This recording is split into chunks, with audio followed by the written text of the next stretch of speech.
হরে কৃষ্ণ।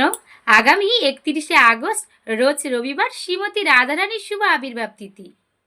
রাধা অষ্টমী ব্রত দুপুর পর্যন্ত উপবাস। দুপুর পর্যন্ত নির্জলে উপবাস করে শ্রী রাধারানীর প্রণাম মন্ত্র এবং অভিষেক দর্শন করে চরণামৃত পেয়ে শ্রী রাধারানীর চরণে পুষ্প নিবেদন করে তারপর কিন্তু আমরা উপবাস ভঙ্গ করে প্রসাদ গ্রহণ করতে পারি। তো ভগবান শ্রীকৃষ্ণ হচ্ছেন সর্বশক্তিমান এবং সর্বাকর্ষণ।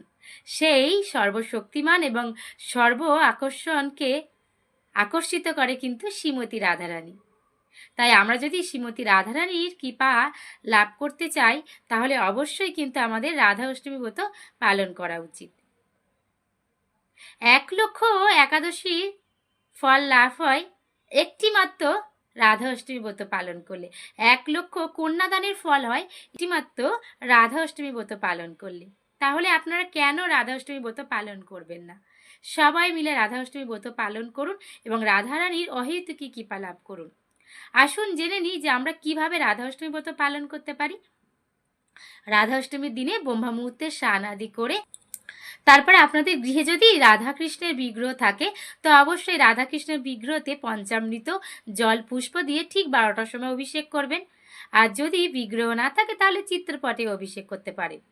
তারপর শ্রী রাধারানীকে আরতি করবেন। শ্রী রাধারানী সুন্দর করে শৃঙ্গার করবেন, আরতি করবেন। আর যখন রাধারানী 56 ভোগের ভোগ রন্ধন করবেন সেই ভোগে অবশ্যই কিন্তু কচুর সবজি বানাতে ভুলবেন না।